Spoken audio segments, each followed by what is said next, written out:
All right, everybody, welcome to the first Gecko Fitness podcast. I'm here with Ainsley today. Hopefully these things are going to be pretty regular. I think the aim, Ainsley, is to do one a month, isn't it?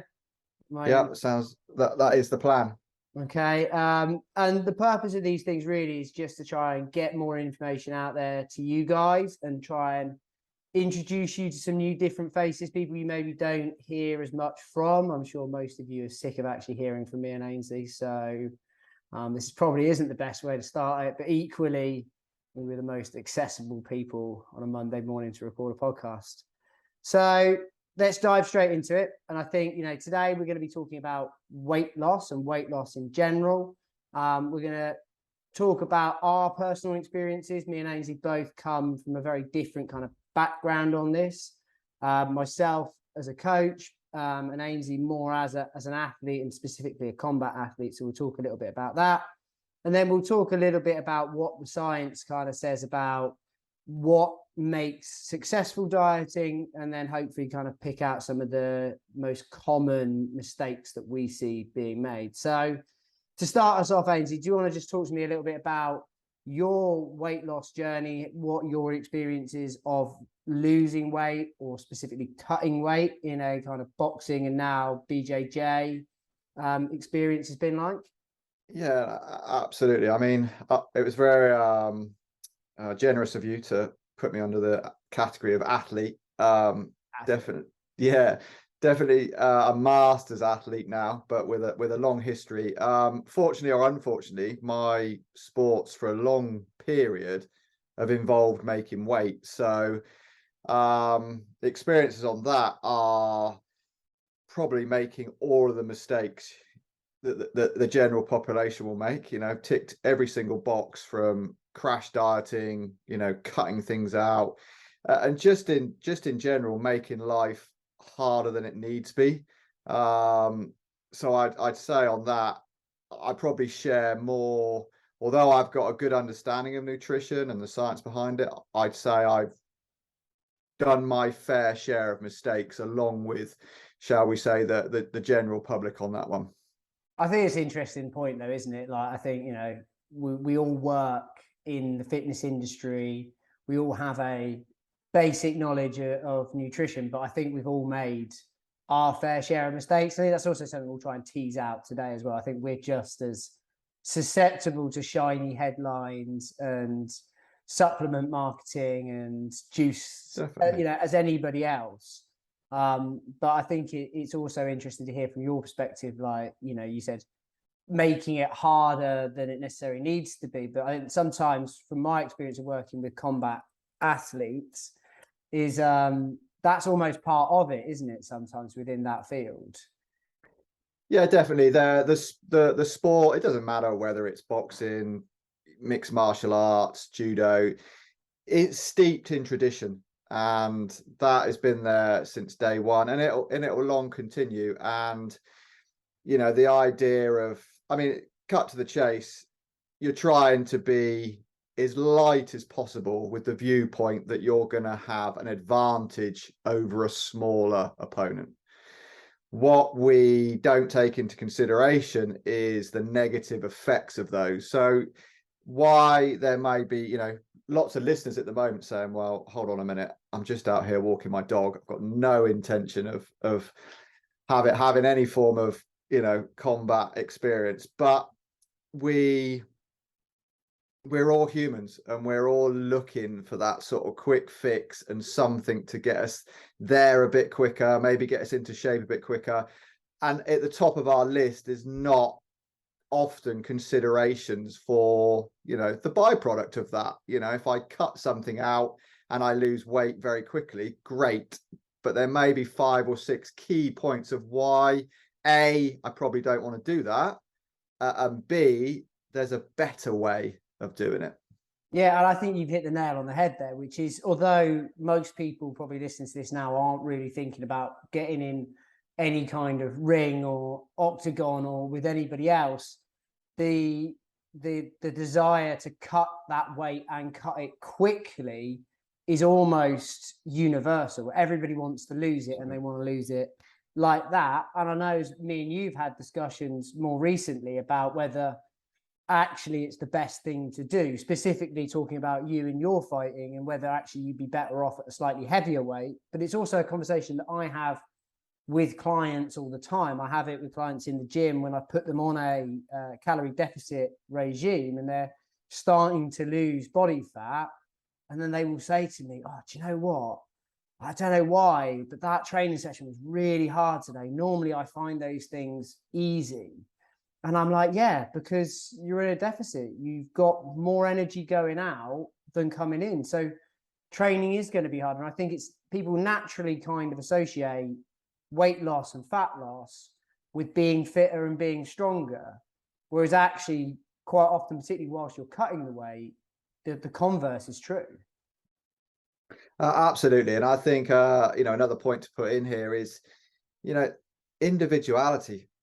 We'll talk about that with training and in all aspects of the business we're involved with, whether that's, a patient in the clinic or rehab or nutrition. And, there's lots of ideas out there that are good on paper and they have worked for someone else, normally a professional athlete on Instagram. And we can't, again, it's human nature. We cannot help ourselves but to think, I'll have some of that.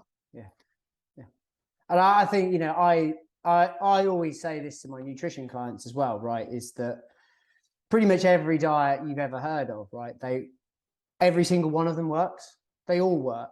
The real question is who do they work for and why? And more often than not, that isn't a biological or physiological reason that some things work and some things don't. It's more of a psychological and sociological reason, and I think that probably gives us a nice kind of little segue into talking about kind of macro tracking, because I know that that's predominantly what you've done in the past and me as well to kind of cut weight or lose weight. And I think something that might be useful for the listeners is to think for us to unpack a little bit about why that's worked for us, and then maybe we can have a little look at why it has its pitfalls and why it might not work for everybody. So take me through kind of why that's what you do, but also talk to me about kind of, the different strategies you put inside macro tracking to help you stick to your numbers.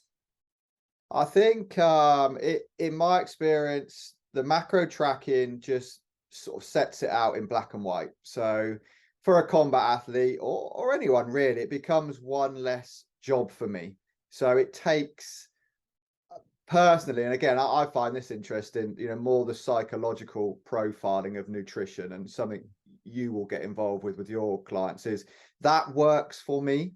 Yeah. If it's in black and white and it's on a piece of paper and I'm training for a specific date or a competition, it's one I can deal with that. Yeah. The trouble with that is it works for me because it's a time frame. It's 8 to 12 weeks. And at the end of that 12 weeks, I can rip that piece of paper up and fall off the wagon, which is a further discussion. But in terms of strategies, it just works for me to lay out those macros. So protein, carbohydrates, and fat, daily calorie intake. I know where I am. I'll work with that number for a period of time. When I feel things are not, they're stopping, i.e., the weight loss, I will then chip in some more. And I guess the sort of jolly little dance is, how low can I get on my calorie intake before I start to notice the negative implications? For me, normally it will be training will become harder. Yeah. My sleep will be affected. Yeah. And I'm sure if in the future you get my lovely wife on the podcast, she may attribute to some mood swings, or also Tom, or also any other member of the I was going to team. say, we don't need Caddy just to chip in on that. I think we can all pretty much vouch for that. So you do definitely note, and I think, again, people talk about athletes, and of which I'm honored to be in that category, but we're not machines, we're humans. And anyone cutting any weight or doing it not necessarily incorrectly, but too extreme or not have an understanding, there will be implications to it. But from my standpoint, the macro tracking just becomes an easy daily occurrence. But what's interesting with a combat athlete is, like I said, it happens in chunks of the year. Yeah. And it's definitely, and I've learned that as I've got older, that it isn't the way I want to do it all the time, and I don't do it all the time. No, and I think that's a better way. Yeah, and I think that's a really important point there is that actually you're not talking about it as being a long-term strategy. It is a finite strategy for a period of time. And again, nowadays, that's how I tend to use it. And also, speaking to your kind of like, it works for you. It generally speaking, from when I'm working with clients and I do a bit of take a bit of a psychological profile of them, people who are very data driven, people who are very numbers driven tend to find macro tracking really useful. And it's funny because I've just had a conversation with another colleague who has a specific target for a specific day, and we can actually break it down as a maths equation. We can work out, how many calories that person requires, how long they've got, so therefore what kind of deficit they need to create to achieve that goal in that time frame. And it works really well in that context on paper, as I'm sure you've experienced. Yeah. Sometimes you put the numbers in and you go, okay, it's not actually coming off as quickly as it does, or maybe it's coming off quicker and maybe you can adjust up. So again, I think sometimes people get drawn into this strategy thinking it's going to be black and white, straight down the line, and to an extent it is, but actually the numbers are only as good as they work, and you're always, as you said, having to adjust and chip in. Do you tend to go for a full macro based approach, or do you tend to do calories and protein, or is it kind of a day by day scenario? No, I tend to set, I mean, that's the other thing, is I've sort of got a formula now, so I kind of know. I lied to myself about what I'm gonna have to do, but I know what it's going to take to meet a certain weight. So yeah, the calories are set. I divide the calories up amongst the 3 macros, and I will pretty much stick with those ratios throughout, and I will bring the calories down, bring the macros down with them. And the aim really in my formula is to keep the sort of protein as high as I need it to be, with the viewpoint to try and preserve as much lean muscle tissue as possible whilst dropping anything else. Because that is, again, that's probably, from my standpoint, that's how I go about it, is I kind of tend to just really look calories, protein, and then I just let the other macros fall where they may be to fit that calorie target. I have to hit what at the moment is 150 grams of protein a day, and I have to hit, at the moment for me, I'm trying to hit 2,000 calories a day, and the rest of it falls where it may be. And I think the interesting thing about that is I think you can learn a little bit more about what your dietary preferences may be from doing that. Because again, I said, like, you can go low carb, you can go low fat, you can go intermittent fast. They all work. It's a question of how they work for you. And I find that when I do kind of a little bit of tracking, but kind of allowing myself to choose my food, sticking within the protein and calorie, I am very much a low fat dieter. Is that my carbs will still stay pretty high, and that actually I generally tend to take most of my calories out of the fat column to fit the protein and the calories around everything else. Don't know, do you look at that kind of stuff when you're doing it? Or do you Less just stick so. to the straight numbers? I think I just stick to the straight numbers, which is why I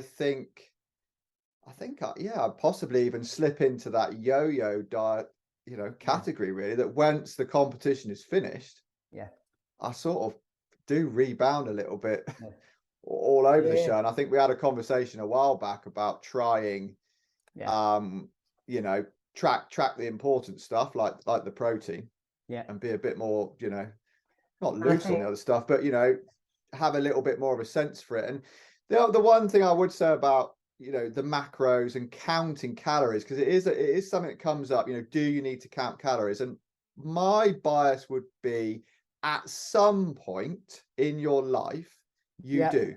Yeah. And the angle on that would be is that there's lots of flaws in what I've done and the way I've done it. But if I was just living a healthy, normal life, shall we say, I'm pretty good at knowing what I've consumed. Yeah. It has taught me to view, Yeah. if I'm eating out in a restaurant, I reckon I could be within 100 calories of what I've just eaten in a restaurant. Yeah. And I'm not sure if that's right or wrong, but well, I think it's pretty useful. I think, and this may end up being a theme of podcasts where we're on together, but I would probably echo that, but maybe soften it a little bit, which I don't think everybody needs to have tracked calories, but I do agree it can be a really useful tool. And again, I'd be interested to hear whether you've had the same experience when you've worked with clients in the past. But normally one of the first things I hear if I've got somebody who is tracking calories is they very quickly enter into this mindset of either, oh, I didn't realize how many calories there are in cashew nuts, or well, that just wasn't worth it. I had this brownie from down, the services on the motorway, and it just wasn't worth the calories. Yeah, be careful with that one though, because it's still one of my favorite games to play, is to consume a food and then turn it over and look at the back of the wrapper. Yeah, let's not spoil that.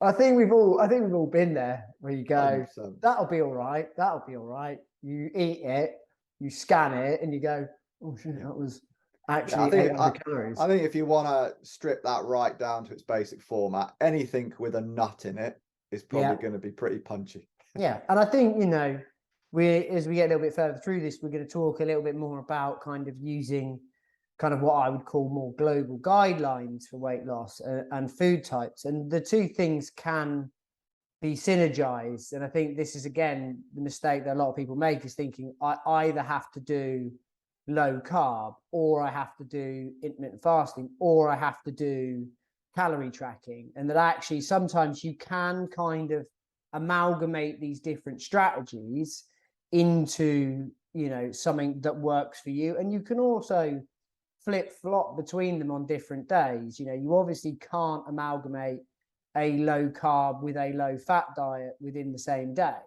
because you're not going to hit the calorie number that you need to. But you could say be low carb Monday through Friday, and then allow yourself some more carbs at the weekend, either because that's your dietary preference, or maybe you're eating out with friends, or whatever it may be. And sometimes you can kind of work your way around that. But I think definitely, one of the things that you can either learn from calorie tracking, or you can learn from just following some more global guidelines, is those high fat foods, even if they are quote unquote good fats, like you find in nuts, can still be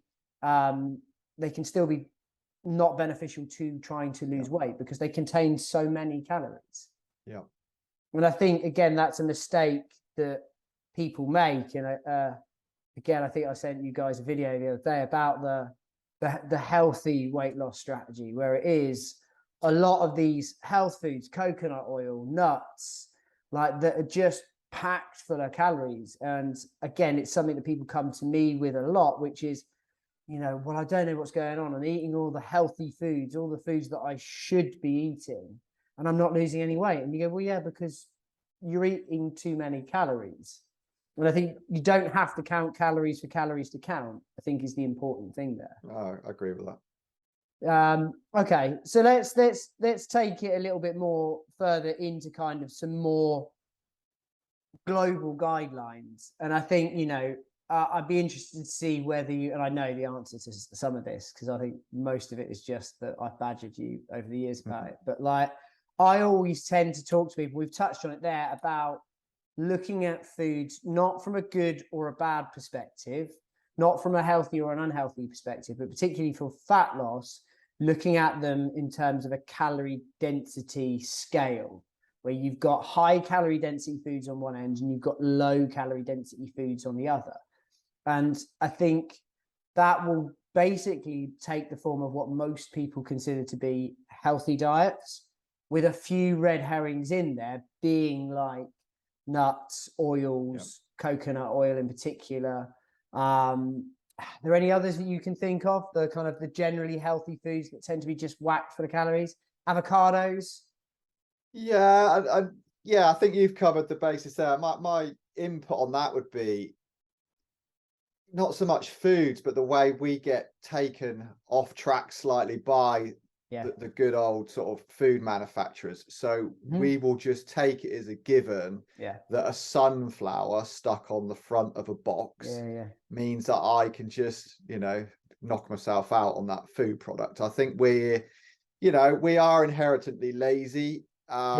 We lack knowledge and we're confused, as punters, shall we say. There's just too much information. So I think when someone tries to simplify it, and like I said, and puts a sunflower on the front of a packet of mixed nuts and seeds, it says eat well, so I'll do exactly that. So yeah, more for me on not so much specific foods, but mindsets that not go wrong for us, but can lead us off the track a little bit, should we say? I think, you've hit the nail on the head there, because I think the only thing I'd add to that is marketers know what they're doing. They know that they're playing this game, and you see it time and time again. What the difference is really between a go-ahead bar and like a white chocolate biscuit. I don't really know what the difference is. Nutritionally speaking, there's not a lot. One of them, white chocolate biscuit tastes better. Yeah, it does. Yeah, it does. And go ahead. Not specifically to pick on one brand, but a lot of those kind of foods, nice green packets. Maybe a picture of somebody running on the front, and I think people kind of assume that crack on, go for it. Go ahead. Cracked it.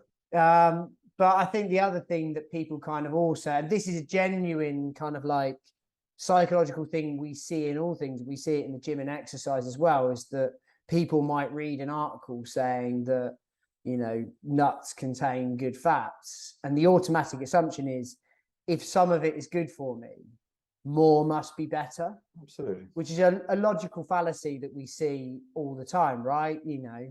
So, deadlifts are the best exercise. So Absolutely. I should probably just do deadlifts every day.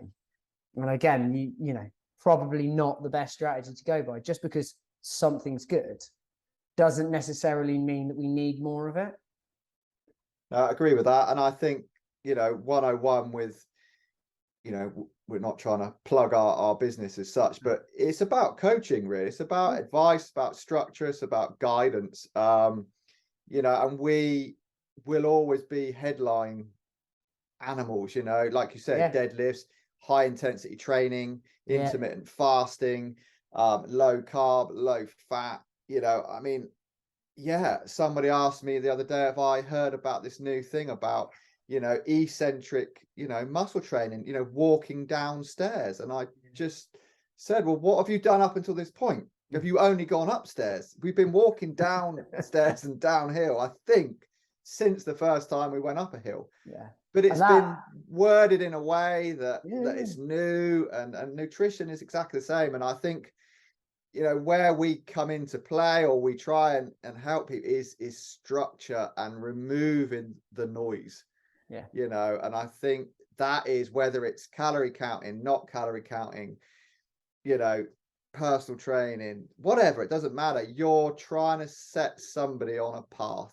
Yeah. And I think an empowering people is really important, an understanding of why. Yeah.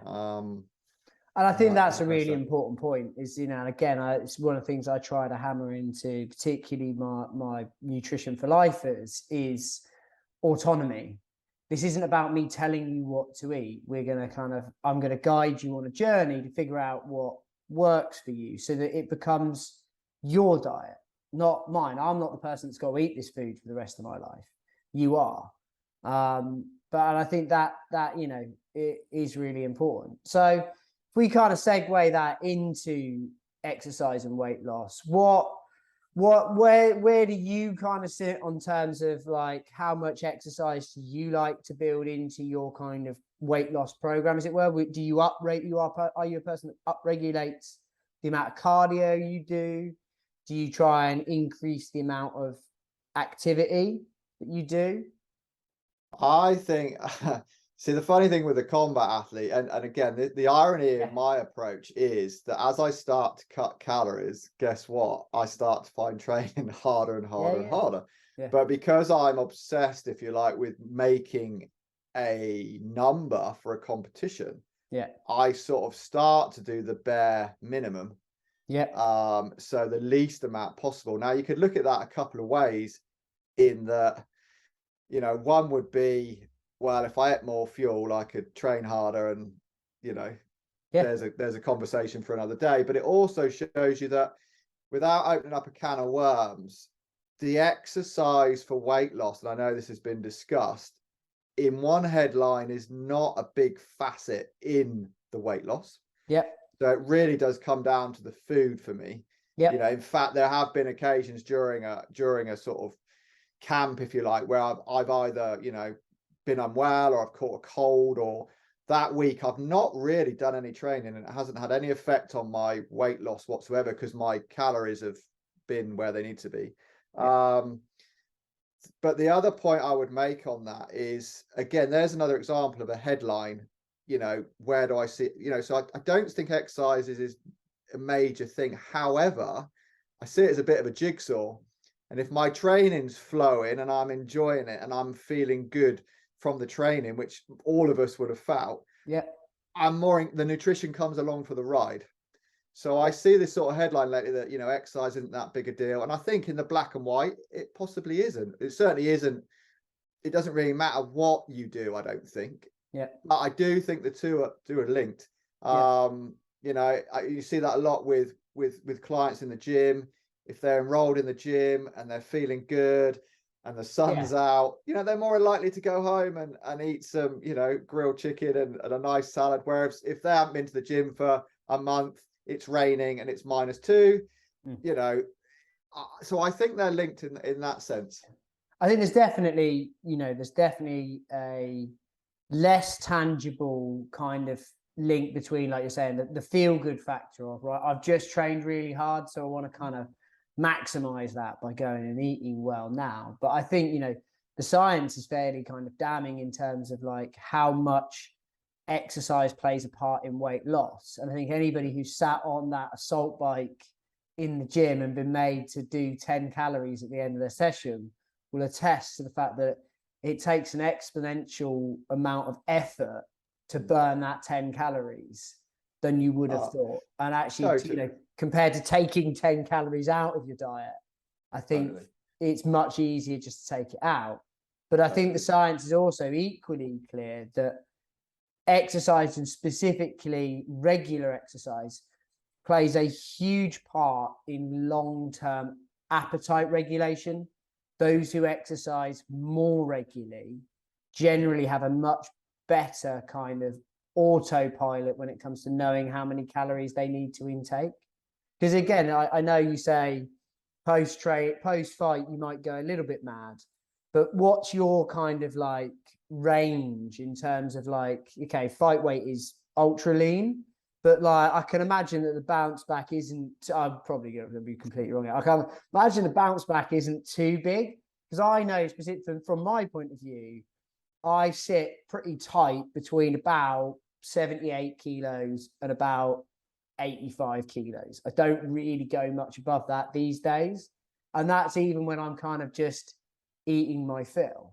But I don't know, what's your experience on that? Well, I asked you at the start. Regularly. I asked you at the start of the podcast whether this was just audio or visual. So if it is going visual, people will see that I'm struggling to keep my integrity here on an honest answer. So I think my bounce back is a little larger. It takes a while to kick in, but my last competition, I weighed in at 78 kilos. Yeah. And that was in July. And by the end of the year, I've been easily kicking around just under 90. Yeah. Could also be just the fact that I don't ever get that lean. I just yeah, well, I don't know. without going backwards, you touched on something there, long term, and I just didn't want to miss that point, that if someone takes something away from this podcast, that long-term approach for me. So that the nutrition for me supports the training.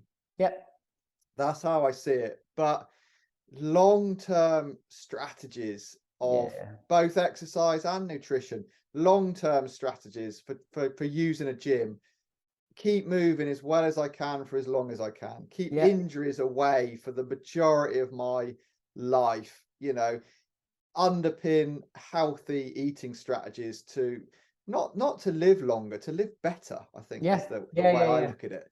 No, I agree. And that longevity just in general. And, if you look at so much of the stuff that's out there, 6 weeks to this, 4 weeks to that, it's just long term, So I just wanted to go back a little bit on that. But for me, the answer to the question is the nutrition underpins my ability to train.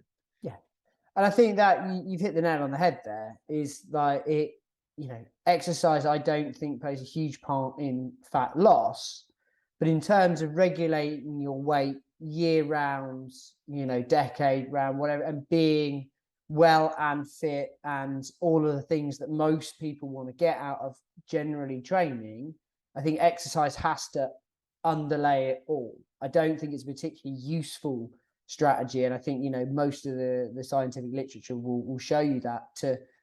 I'm going to run to lose weight is the classic. January's come round, we're not complaining because it fills our clinic full of knee injuries, but it is the classic, right? I've got to lose some weight, so what I'm going to do is I'm going to go running 3 times a week. It's not a particularly effective strategy to get where you need to go in terms of fat loss, but in terms of long-term weight maintenance and health, it has to underpin everything. And it's actually, just off the top of my head there, it's really interesting looking at it from the kind of the strength and conditioning coach and the nutritionist perspective, because we basically just both flip that on its head. Because I'm like, the exercise underpins the nutrition, you're like, the nutrition underpins the exercise, which I think we're saying the same thing, we're just coming at it from a different angle. Absolutely. Okay. Well, I think the other thing that we shouldn't skip over there is also talking about the difference between exercise and activity, because I think this is something else that people miss, is that I think people tend to put those two things under one big umbrella, which is actually, I think, people, I tend to find, I'd be interested to see what you think about this, Ainsley, but I tend to find people tend to be good at one and pretty crap at the other. And it will flip depending on the person. You've either got the super active person who goes out and walks a dog every day, but in terms of doing some kind of structured training, particularly resistance training, they do nothing. Or you've got the person who exercises hard 5 times a week, but ask them to get up from their desk for 5 minutes in the day. It's a no go. It's a null. I don't know. Do you experience? No, I do experience that. I'd say my own personal experiences is definitely me. And another good person to drag in on one of these will be Tom as well, because people can just watch me and him argue about stuff. But he did sort of box me the other day and said I'm a bit of an all or nothing. If the competition's on, I'm focused. It's this and the other. It's not on, I'm like, and I do, and again, I come back to that sort of individual based kind of approach. And a term that I've sort of thought about recently is, again, writing a blog and trying to come up with a clever headline that might engage people, but it was setting your bar low. And the reason I sort of thought about that was we always talk about aim big and aim high and set your goals. And I'm like, actually, do you know what? I look at a lot of people that I admire and I think, actually, you've done really well and you're in a really good shape. And wow, look at you compared to this time last year. But they haven't done anything outstanding. What they have done is done it all the time. Set aside their boundaries in their diary to allow them to get out and go for a walk for 45 minutes, turn the phone off, go to bed early, get a handle on their nutrition, go and do 2, middle of the road gym sessions a week. But it always happens. And I'm starting to really admire those people versus the likes of me that might be, you know, for 10 weeks of the year, people are going, flipping heck, how you got in that shape? But I'm not in that shape for the other 20 No, weeks no, of the no. year. I think it's also So, it's really interesting that you bring up that expectation thing, because actually we've literally just been having that conversation in the gym, and actually it's something that's regularly said to me on the golf course. Whereas, you know, the perfect pace where expectation management is absolutely crucial. But one of the guys I play golf with always likes to say, happiness is expectation minus result. You know, and I quite like that. And the other thing is, you know, if you want to be happier, aim lower. Right. You know, there's one way to make yourself really upset and frustrated, which is to aim too high. I say that flippantly because we all want to achieve things, but I think people are often encouraged, like you said, through social media to aim super high. And actually it's a one-way street to failure, right? You know, does not say aim low, but aim realistic, aim a little bit reachable, and then achieve it. And then you like climb the ladder. Then absolutely, a bit higher, absolutely. and then a little bit. I think too many people write off the potential of something because it doesn't seem like it's that big a deal. It doesn't seem like it's enough. Yeah. You know, as we spoke the other day, there's a nice paper out at the moment that's sort of highlighting that 13-minute a week strength sessions. You know, improve strength on people that are already training. Yeah, how many people wouldn't go to the gym? You know, maybe they've run late at a meeting, and they say, "Oh, do you know what? I won't go tonight because I've only got 30 minutes. It's not worth it." You know, and I just think, you know, we come back to that word consistency.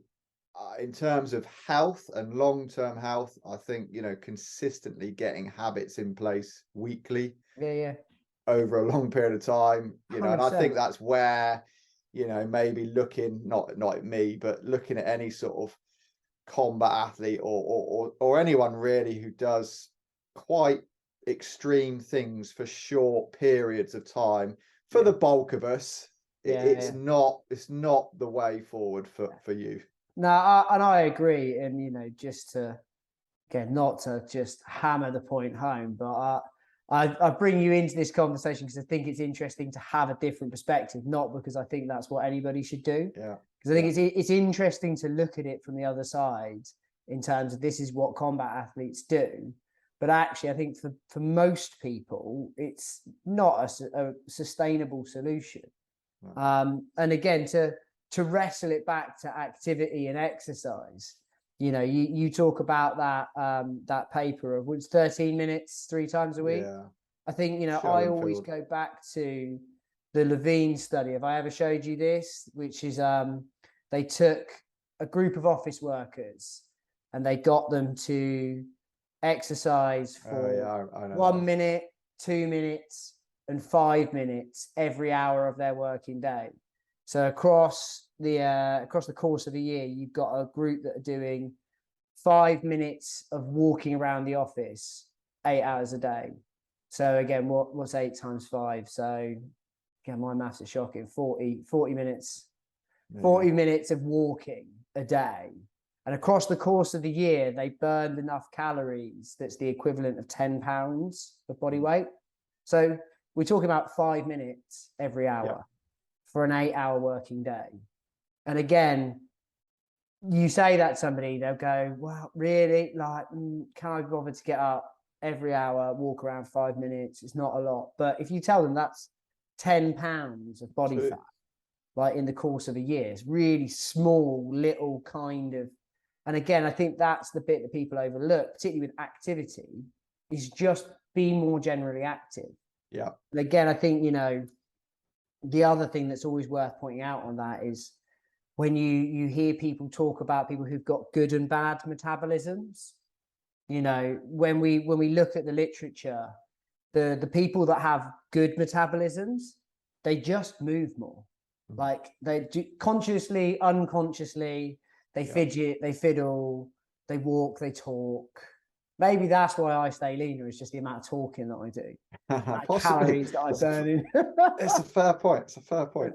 But, you know, and I think that's a thing that people miss sometimes is, yes, definitely exercise, but also can you just be more active in general?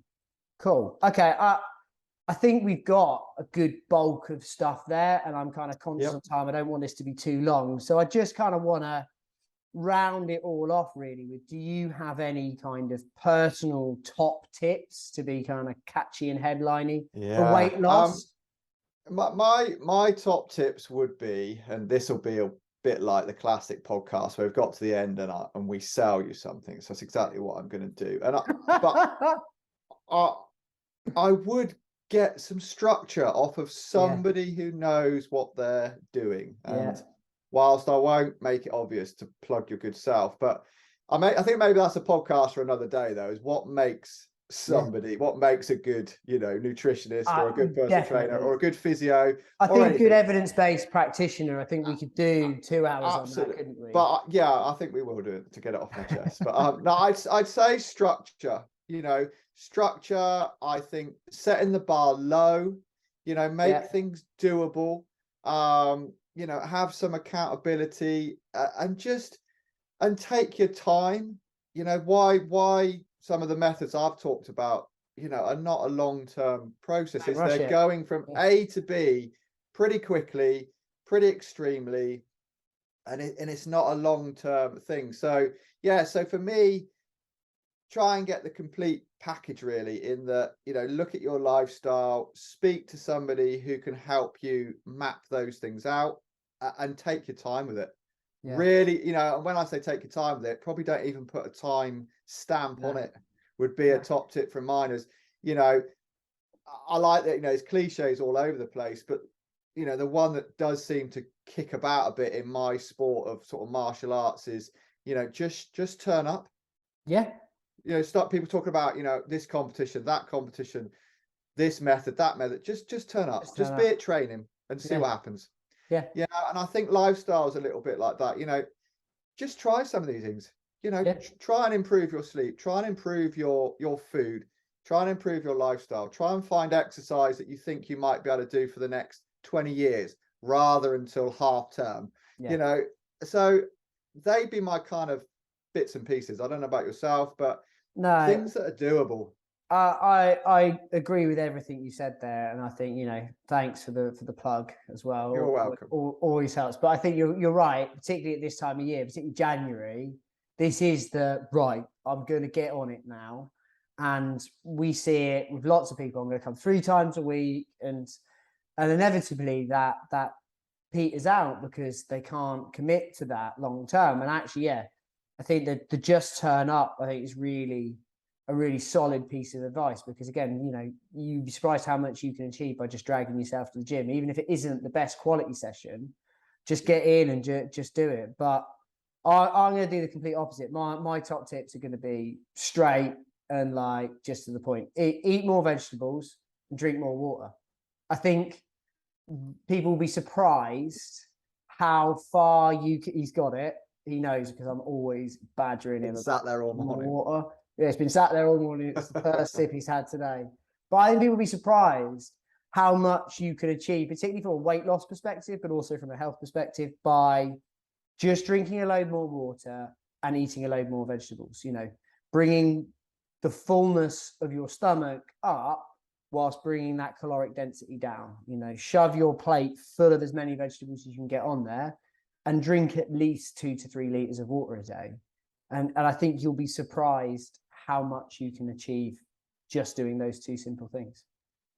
There we go. So I like the way you shoehorned in there that you were going to be concise and to the point. Also meant that I'd rambled my way through some top tips. I still managed to drag that out for another 60 seconds easily, saying absolutely nothing. Okay, guys, let us know what you think. Hopefully this is going to be up and out ASAP once we've figured out the technicalities. Also, if you've got any specific subjects you'd like us to talk about, give us a shout. Hopefully it's not just going to be me and Ainsley. I'm hoping to get all different members of the team in on this and kind of explore a different avenue, kind of hopefully every month. Again, depending on how quickly we learn how to work out the technology, that's going to be the key thing there. And thanks for joining us, and we'll speak to you next time.